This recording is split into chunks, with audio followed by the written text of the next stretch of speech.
मेरे पीछे ये जो आप कच्चा मकान देख रहे हैं, तो यही वो हिडमा का घर है।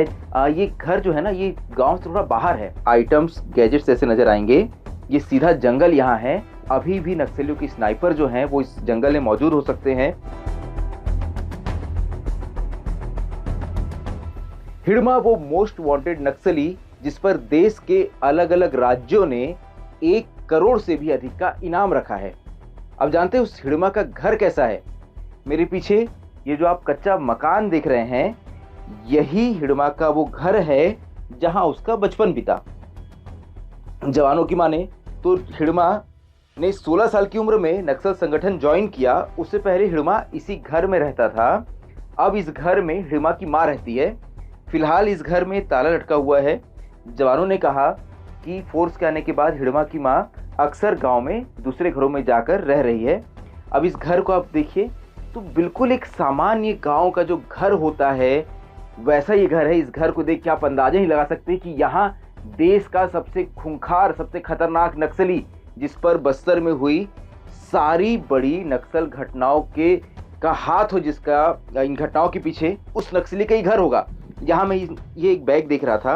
अब आप ये बैग देखिए, इसमें आपको कुछ इलेक्ट्रॉनिक आइटम्स, गैजेट्स ऐसे नज़र आएंगे। मैं इसलिए ज़्यादा इसको नहीं छू रहा हूँ कि भली फोर्स यहाँ पहुँची है, लेकिन वो हिडमा के घर को उन्होंने बहुत अच्छे से तलाशा नहीं है, क्योंकि ये घर जो है ना, ये गांव से थोड़ा बाहर है। पुलिस ने इसके अंदरूनी इलाके में मोर्चा बनाया है और ये इलाका जो है, फोर्स का कहना है कि इस इलाके में हमें नहीं जाना चाहिए, क्योंकि इसके बाद अगर आप देखें, यहाँ देखिए आप, ये इलाका जो है ये यहाँ से पूरा खुला हुआ है।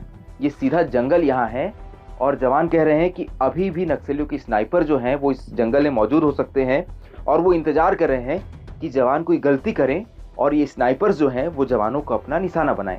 तो लेकिन क्योंकि आप तक हिडमा के घर की तस्वीर पहुंचाना बहुत ज़रूरी था, इसलिए हमने ये कोशिश की है कि आप एक बार ये घर देख लें कि आखिर जो देश का सबसे मोस्ट वांटेड नक्सली है, जिसके चर्चा आए दिन अखबारों में, टीवी चैनलों पर होती है, उसका घर कैसा होगा।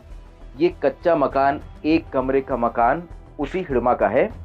एक सोलर कनेक्शन भी इस घर के लिए दिया गया था, लेकिन इसका तार अब ये कट चुका है। ये सोलर प्लेट ऊपर लगी हुई है, लेकिन इसका तार जो है वो कट चुका है। मतलब इस घर में फिलहाल बिजली नहीं पहुंचती है। और इसका जुगाड़ देखिए कैसा है। मैं अपने सहयोगी कहूँगा कि आप एक बार ये तस्वीर भी दिखाएं कि जब रात होती होगी, अंधेरा होता होगा, तो एक ये देखिए जुगाड़ का कमाल देखिए। ये इसके अंदर बैटरी है, ये एक जुगाड़ का टॉर्च है। देखिए ये जो है, ये टॉर्च आप देख रहे हैं।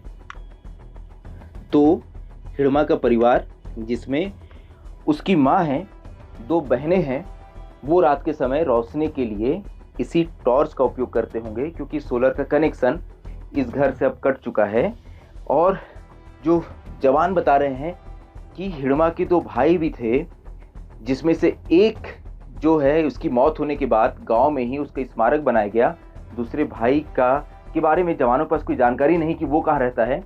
तो यही वो हिडमा का घर है जिसको लेकर समय समय पर ये चर्चा होती है। तो आज आप हिडमा का घर भी देख लीजिए और समझ लीजिए कि आखिर देश का मोस्ट वांटेड नक्सली जो है वो कैसे घर में रहता होगा।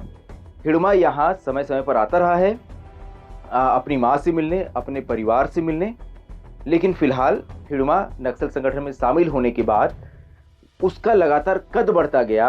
हिडमा पहले नक्सली संगठन में बढ़ते हुए बटालियन नंबर 1 के कमांडर के पद पर पहुंचा, जहां हिडमा ने बड़ी नक्सल वारदातों को अंजाम दिया, जिसमें सैकड़ों जवानों की शहादत हुई। इसके बाद हिडमा वो पहला बस्तर का आदिवासी है जो नक्सलियों की सेंट्रल कमेटी तक पहुंचा। हिडमा आज के दिन में नक्सलियों की सेंट्रल कमेटी का मेंबर है।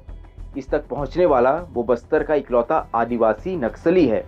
तो अब आप समझिए कि जो नक्सली देश में सबसे बड़े नक्सली पद में से एक पर बैठा हो, वो इस छोटे से मकान में ही रहता है। और इससे एक और बात समझ आती है कि भले ही हम ये बात कहते हैं कि नक्सली करोड़ों अरबों की उगाही करते हैं, लेकिन उस पैसे का उपयोग हो सकता है नक्सली अपने घरों तक ना करते हों।